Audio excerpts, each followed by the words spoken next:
Hi friends, welcome to Tamil movie update. இன்றைக்கி நம்ம என்ன படத்தை பற்றின அப்டேட் பார்க்க போகிறோம் அப்படின்னா எல்எஸ்எஸ் அப்படின்ற படத்தை பற்றின அப்டேட் தாங்க பார்க்க போகிறோம்.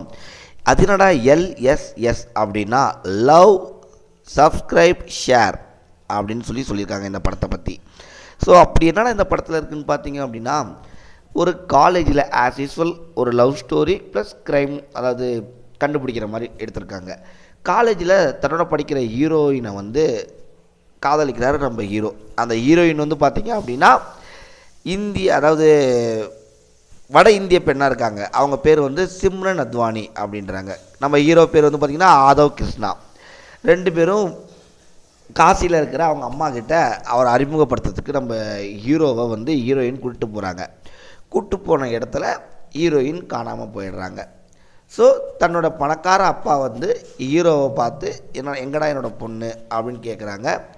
இவங்களோட காதல் சேர்ந்துச்சா, ஹீரோயினுக்கு என்ன ஆணுச்சு அப்படின்றதான் இந்த படத்தோட லவ் ஷேர் சப்ஸ்கிரைப் அப்படின்னு எல்எஸ்எஸ் அப்படின்னு எடுத்திருக்காங்க.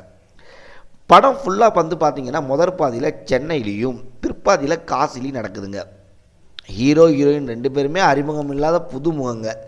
அவங்களோட காதல் எப்படி இருந்துச்சு, வீட்டில் அவங்க காதல் எப்படி சொன்னாங்க அப்படின்னு ஒரு வழக்கமான ஒரு காதல் படமாக போயிட்டுருக்கும். அதுக்கப்புறமேட்டு பார்த்திங்கன்னா இடைவேளையிலேருந்து நம்ம ஹீரோயினுக்கு வேலையே இருக்காது. ஏன்னா அவங்க காணா போயிடுவாங்க. ஸோ காசிக்கு போனதுக்கப்புறம் தான் படம் ரொம்பவே சூடு பிடிக்கும். தன்னோட அம்மா கிட்ட அறிமுகப்படுத்துறதுக்காக காசிக்கு கூப்பிட்டு போவாங்க நம்ம ஹீரோயின். போன இடத்துல ஹீரோயின் காணாமல் போகிறாங்க. தன்னோட பணக்கார அப்பா எப்பயும் போல் வழக்கமான எல்லா அப்பாவும் கேட்குற மாதிரி ஹீரோவை டார்ச்சர் பண்ணுறாங்க. ஹீரோயினை யாராவது கடத்திருப்பாங்களா அப்படின்னு நமக்கு நினைக்க தோணும். ஆனால் அது எதுவுமே நடந்திருக்காது. ஹீரோயினுக்கு ஒரு ஆக்சிடென்ட் நடந்திருக்கும்.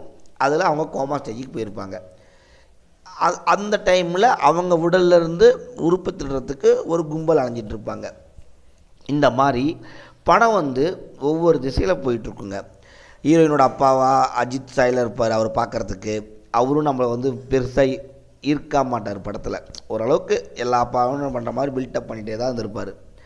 காசியை நல்லா கலர்ஃபுல்லாக பயங்கரமாக காமிச்சிருப்பார் நம்ம கேமராமேன் சதீஷ்குமார். இசையெல்லாம் பார்த்திங்கன்னா ஓரளவுக்கு தாங்க இருக்குது. காதல், கடத்தல், சஸ்பென்ஸ், த்ரில்லர் அப்படின்னு படம் கொஞ்சம் சுவாரஸ்யமாக இருந்தாலுமே ஒரு ஒன் டைம் வாட்சபிள் படங்க. கண்டிப்பாக இந்த படத்தை பாருங்கள். பார்த்துட்டு மறக்காமல் உங்களோட கமெண்ட் செக்ஷனில் கமெண்ட் பண்ணுங்கள், லைக் பண்ணுங்கள், ஷேர் பண்ணுங்கள். Thank you friends.